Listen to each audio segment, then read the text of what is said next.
സമാധാനത്തിൻ ദൂതുമായി ഒലിവിലമീടിയ ഇവിടെ തിരുവചനധ്യാനങ്ങളാൽ നിറയുന്നു ഈ അന്തരീക്ഷം. സ്നേഹത്തിൻ സാന്ത്വനമേകാൻ, ദൈവകൃപയിൽ വളരാൻ സ്വാഗതമോതുന്നു ഞങ്ങൾ ഒലിവില മീഡിയയിലേക്ക്. ദൈവനാമത്തിന് മഹത്വമുണ്ടാകട്ടെ. സ്വയത്തിന് പ്രാധാന്യം നൽകി മനുഷ്യൻ സ്വാർത്ഥനായിത്തീരുന്ന കാഴ്ചയാണ് ആധുനിക കാലഘട്ടത്തിൽ നമുക്ക് ചുറ്റും ഏറെയും നാം കാണുന്നത്. എന്നാൽ പാരസ്പര്യത്തിൻ്റെയും കൂട്ടായ്മയുടെയും ശക്തമായ ആഹ്വാനമാണ് വിശുദ്ധ യോഹന്നാൻ എഴുതിയ സുവിശേഷം 15-ാം അധ്യായം 1 മുതൽ 10 വരെയുള്ള വേദഭാഗത്തിലെ തൻ്റെ പഠിപ്പിക്കലിലൂടെ യേശു നൽകുന്നത്. ഞാനാകുന്നു എന്നുള്ള യേശുവിൻ്റെ 7 അവകാശവാദങ്ങളിൽ ഒന്നായ ഞാൻ സാക്ഷാൽ മുന്തിരിവള്ളിയാകുന്നു എന്ന പ്രഖ്യാപനമാണ് ഇവിടെ പറഞ്ഞിരിക്കുന്നത്. പിതാവാം ദൈവത്തെ തോട്ടക്കാരനോടും തന്നെ തന്നെ മുന്തിരിവള്ളിയോടും ശിഷ്യന്മാരെ കൊമ്പുകളോടും ഉപമിക്കുന്നു. യേശുവിൻ്റെ ഉപമകളെല്ലാം തന്നെ നോക്കിയാൽ അന്നത്തെ ജീവിത സാഹചര്യങ്ങളുമായും ചുറ്റുപാടുകളുമായും പ്രകൃതിയുമായും ഒക്കെ ബന്ധപ്പെടുത്തിയുള്ളവയാണ് എന്ന് കാണാം. പാലസ്തീനിന്റെ പശ്ചാത്തലത്തിൽ സുപരിചിതമായ ഒന്നാണ് മുന്തിരിച്ചെടി. ഇസ്രായേൽ ജനത്തെ മുന്തിരിവള്ളിയോട് ഉപമിക്കുന്നത് പഴയ നിയമത്തിൽ പല ഭാഗത്തും കാണാനാകും. നല്ല മുന്തിരിവള്ളിയായി യഹോവ നട്ടുവളർത്തിയ ഇസ്രായേൽ ജനം കാട്ടുമുന്തിരിയുടെ ഫലം നൽകുന്നതായി തീർന്നു എന്ന പ്രവചന പുസ്തകങ്ങളിൽ രേഖപ്പെടുത്തിയിരിക്കുന്നു. ദൈവഹിതം നിറവേറ്റുന്നതിൽ പരാജയപ്പെട്ട ഇസ്രായേലിന് പകരം ദൈവത്തിന് പ്രസാദകരമായ രീതിയിൽ ഫലം നൽകുന്ന സാക്ഷാൽ മുന്തിരിവള്ളിയാണ് താനെന്ന് ഉറപ്പോടെ പറയുകയാണ് കർത്താവ്. മുന്തിരിവള്ളിയെ പരിപാലിക്കുന്ന തോട്ടക്കാരന് ഫലം കായ്ക്കുന്നതും കായ്ക്കാത്തതുമായ കൊമ്പുകളെ തിരിച്ചറിയാനാവും. അനാവശ്യമായ ഇലകളും ഉണങ്ങിയ ചില്ലകളുമൊക്കെ മുറിച്ചു മാറ്റുന്നതും ഫലം കായ്ക്കുന്നവ ചെത്തി വെടിപ്പാക്കുന്നതും ചെടിയെ നശിപ്പിക്കുവാനല്ല, മറിച്ച് കൂടുതൽ ഫലവത്താക്കി തീർക്കുവാനാണ്. അതുപോലെ നമ്മെയും സമ്പൂർണമായി അറിയുന്നവനായ പിതാവാം ദൈവത്തിൻ്റെ കരങ്ങളിൽ ഒന്ന് ഏൽപ്പിച്ചു കൊടുക്കുമെങ്കിൽ നമ്മിലെ അഹങ്കാരം, കോപം, അസൂയ തുടങ്ങി പല വിധത്തിലുള്ള കൊമ്പുകളെ അവൻ നീക്കിക്കളയുകയും ഫലം കായ്ക്കാനായി നമ്മെ ചെത്തി വെടിപ്പാക്കി ശുദ്ധീകരിക്കുകയും ചെയ്യും. ദേശം ഒറ്റുനോക്കുവാൻ പോയ കാലേബ് യഹോവയോട് പറ്റി നിന്നുവെന്ന് മോശെ പറയുന്നതായി യോശുവയുടെ പുസ്തകത്തിൽ കാണാം.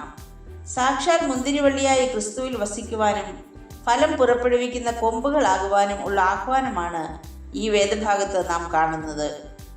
ഒരു ചെടിയുടെ ശാഖകൾ പ്രധാന തണ്ടിൽ നിന്നും ഊർജവും ചൈതന്യവും പ്രാപിച്ചുകൊണ്ടിരിക്കുന്നത് പോലെ നാമും ക്രിസ്തുവിൽ നിന്നും ജീവനും ചൈതന്യവും പ്രാപിക്കേണ്ടതിന് ക്രിസ്തുവിനോട് ചേർന്ന് വസിക്കണമെന്ന് ഓർമ്മിപ്പിക്കുകയാണിവിടെ.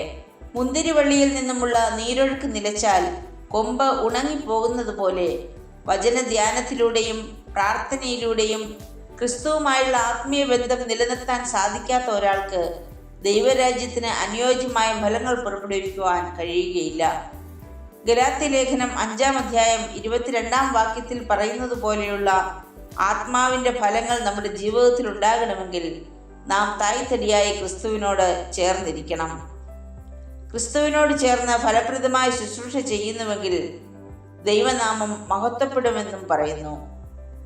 മാത്രമല്ല, നാം എല്ലാവരും ക്രിസ്തു ശിഷ്യർ എന്ന് വിളിക്കപ്പെടുകയും ചെയ്യും. ദൈവവുമായി മാത്രമല്ല, പരസ്പര ബന്ധത്തിലും സ്നേഹത്തിലും നാം ഒന്നായി വസിക്കേണ്ടത് ആവശ്യമാണ്. പിതാവിൻ്റെ കൽപ്പനകൾ പാലിച്ച് യേശു പിതാവിൻ്റെ സ്നേഹത്തിൽ വസിച്ചതുപോലെ യേശുവിൻ്റെ കൽപ്പനകളെ അനുസരിക്കുന്നതിലൂടെയാവണം ക്രിസ്തുവിനോടുള്ള നമ്മുടെ സ്നേഹം തെളിയിക്കേണ്ടത്. ക്രിസ്തുവിൽ വസിക്കുന്നതിലൂടെ കർത്താവിൻ്റെ നിരന്തരമായ കരുതലും കാവലും നമുക്കുണ്ടാകും. വിശുദ്ധ മത്തായി എഴുതിയ സുവിശേഷം 22-ാം അധ്യായത്തിൽ സമ്പൂർണമായി ദൈവത്തെ സ്നേഹിക്കുന്നത് പോലെ കൂട്ടുകാരനെയും നിന്നെപ്പോലെ തന്നെ സ്നേഹിക്കണം എന്നതാണ് കൽപ്പനകളുടെ സാരം എന്ന് കർത്താവ് പറയുന്നുണ്ട്.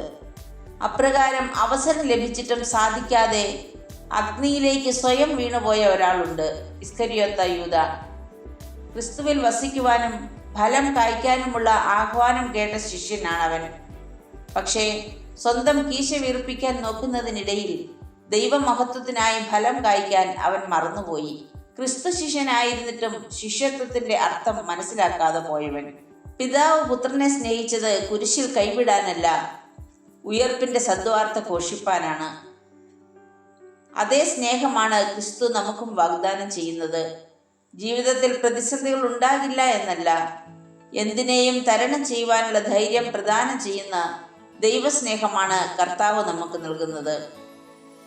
ക്രിസ്തുവിനോട് ചേർന്ന് വസിക്കുമെങ്കിൽ അവൻ നമുക്ക് വാഗ്ദാനം ചെയ്യുന്നത് നിത്യജീവനാണെന്ന് യോഹന്നാൻ അപ്പോസ്തലൻ തന്റെ ലേഖനത്തിൽ പറയുന്നു. അതിനായി കർത്താവിന്റെ വചനം നമ്മിൽ വസിക്കണം. ദൈവത്തിന് മഹത്വവും ലോകത്തിന് അനുഗ്രഹവുമായി മാറുന്നെങ്കിൽ മാത്രമേ ക്രിസ്തു ശിഷ്യർ എന്ന് വിളിക്കപ്പെടുവാൻ നാം യോഗ്യരാകുകയുള്ളൂ. പ്രിയ സ്നേഹിതരെ, മുന്തിരിവള്ളിയാകുന്ന തന്നിൽ വസിച്ച് ഫലം കായ്ക്കുന്ന കൊമ്പുകളാകുവാൻ ഇന്ന് കർത്താവ് നമ്മെയും ക്ഷണിക്കുന്നുണ്ട്. അതിനായി ഒരുക്കമുള്ളവരാണോ നമ്മൾ?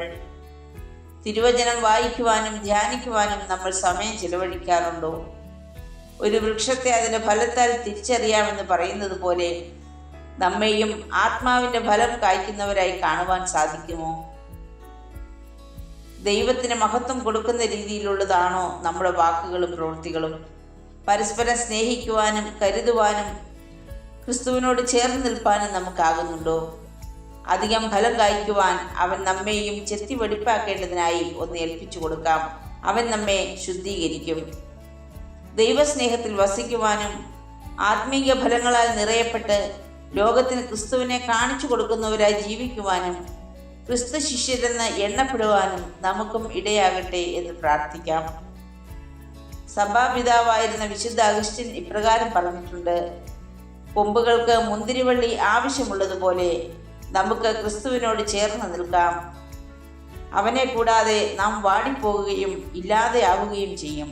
പക്ഷേ അവനോടൊപ്പം നാം വളരെയധികം ഫലം കായ്ക്കുകയും യഥാർത്ഥ ജീവിതം കണ്ടെത്തുകയും ചെയ്യും. പ്രാർത്ഥിക്കാം.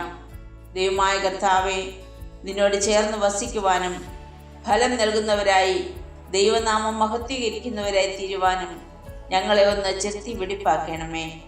തിരുവചനം ധ്യാനിക്കുവാനും പ്രാർത്ഥിക്കുവാനും മനസ്സൊരുക്കമുള്ളവരായി ദൈവസ്നേഹത്തിൽ വസിച്ച് അതിനെ പങ്കുവയ്ക്കുന്നവരായി തീരുവാൻ ഞങ്ങളെ ഏവരെയും സഹായിക്കണമേ. ആമേൻ.